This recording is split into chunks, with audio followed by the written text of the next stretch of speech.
I would consider myself to be an avid scuba diver. I go quite frequently and have practiced as much as I can since diving can be quite the dangerous activity if not done carefully, but there really is a whole other world to be explored in the ocean. A friend of mine and I had taken a few weeks to plan out our next dive. We always made sure we were meticulous with our planning.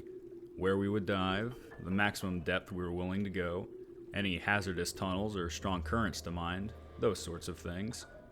It can be a lot to work out, but it's incredibly necessary. After thinking over all of the dive sites we had in mind, we decided to go for a deep dive to see the old German U-boat U-869 off the coast of New Jersey. We both had a little bit of history love in us, and this would be a great opportunity to practice a deeper dive than we usually did, while also getting to see an interesting relic of the past. We read up on the area, studied the layout for completing the dive, and made sure we had all of the necessary equipment. We had to pick up a few extra things, but for the most part we finally seemed ready to go. We had rented a hotel room not too far from the coast that we used as a pit stop given that we were from out of state.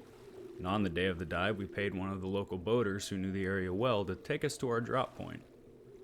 The weather was perfect as the radar had predicted, and the water stayed nice and calm for us. We did a final check of our equipment on the ride out, making certain everything was as it should be, until finally we reached our drop. The dive was approximately 73 meters, or about 240 feet. Not an easy dive, but we were prepared. We told our captain our time frame for how long we planned to dive and to radio out for help if we weren't back by the end of our window. We got set, geared up, and rolled back off the boat to begin our descent. The first few meters weren't anything we weren't used to given our experience, but we made sure to stay close to each other and communicate as best we could. Of course, the deeper we got, the darker the water became, and we could feel the depth pressure increasing. We had on our flashlights by the time we only had a few meters left till we reached the U-boat, and by this time, we could really feel the exhaustion difference between this deep dive and our usual dives. Finally, we made it down to the U-boat, and it really was something to see. You look at pictures of those sorts of things, but to see it in person was something else. We made sure to get pictures with our diving cameras and explored what we could without disturbing too much of the wreckage. But when I rounded the corner of one of the old pieces of equipment on the sub, I felt my back bump into another piece of metal. I figured I just didn't swim through at the right angle, and I started to feel that my oxygen wasn't flowing like it should. I was still getting oxygen, but the flow was much thinner, and not the amount I would need long term. A wave of factors all hit me at once. The darkness of the water, the pressure. I started to panic that maybe I had gotten nitrogen narcosis as my vision began to narrow and blur. In that moment, at that depth, I felt like the whole world was starting to crush me and disorient me. I did what I could to compose myself and did my best to gesture the situation to my friend. We couldn't rapidly ascend with fear of getting the bends, which would only make the situation worse. So all we could do was slowly make our way back up to the surface. The ascent was one of the worst experiences I've ever had. Between the oxygen deprivation that was slowly kicking in, with the possible narcosis, I had no sense of direction. I would forget what direction I was going and start to panic until I focused back on my friend who was doing his best to lead. As we got closer to the surface and the pressure lessened, things became easier until eventually we resurfaced. I remember taking off my mask and breathing one of the slowest and deepest breaths I had ever taken.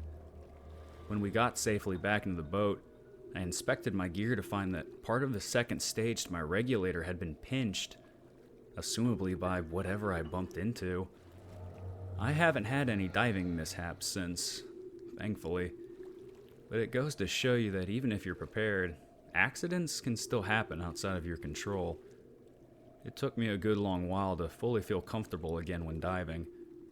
The horrible feelings I experienced during that deep dive were some of the worst I have ever felt, and I hope I never have to feel them again.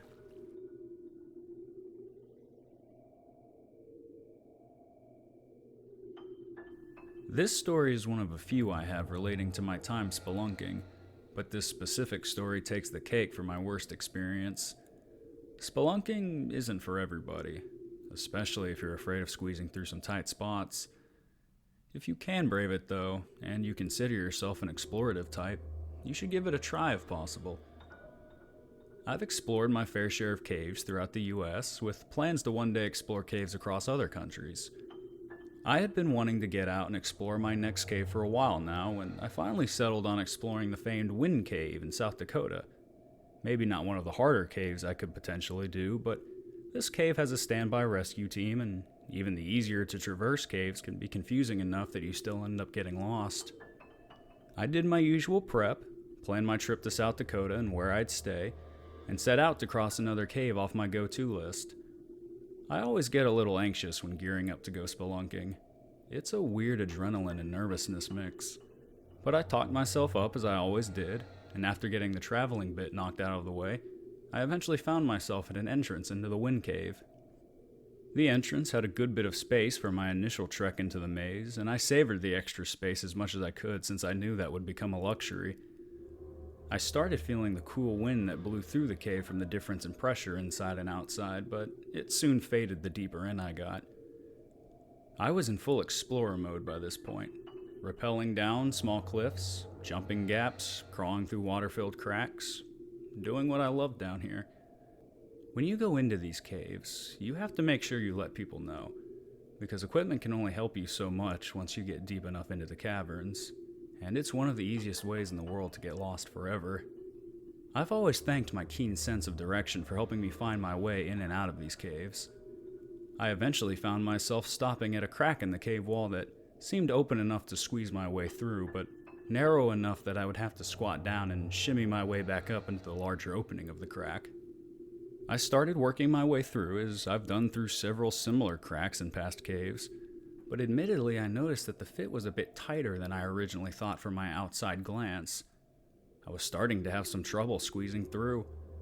I'm a female with a smaller frame, which helps in these situations, but even here, I ended up finding I was somewhat stuck in the middle of this crack. I knew not to panic, but I also knew I had to figure this out quickly. I started to try and backtrack slowly to loosen up my position, which seemed to work. But as I crawled forward again, trying to push through the tight point in the crack, I was met by complete darkness and the sound of shattering glass. Somehow I managed to hit my headlamp on one of the rocks jutting out from the wall. I was overcome with fear.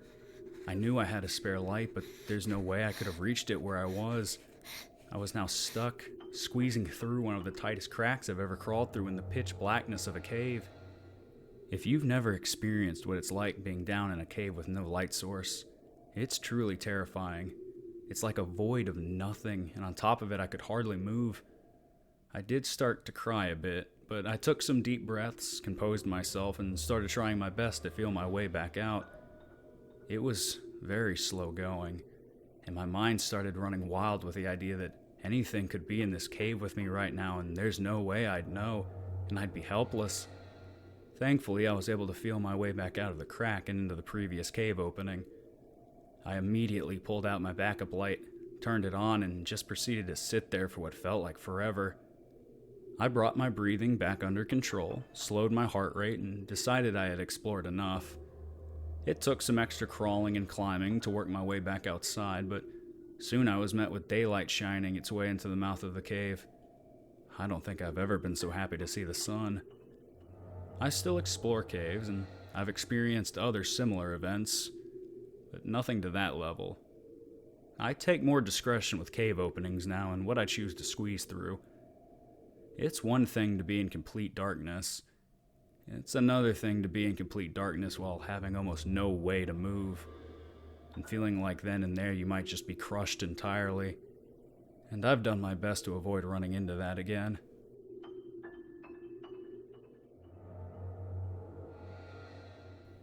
My job consists of night shifts working in the maintenance tunnels of subway systems.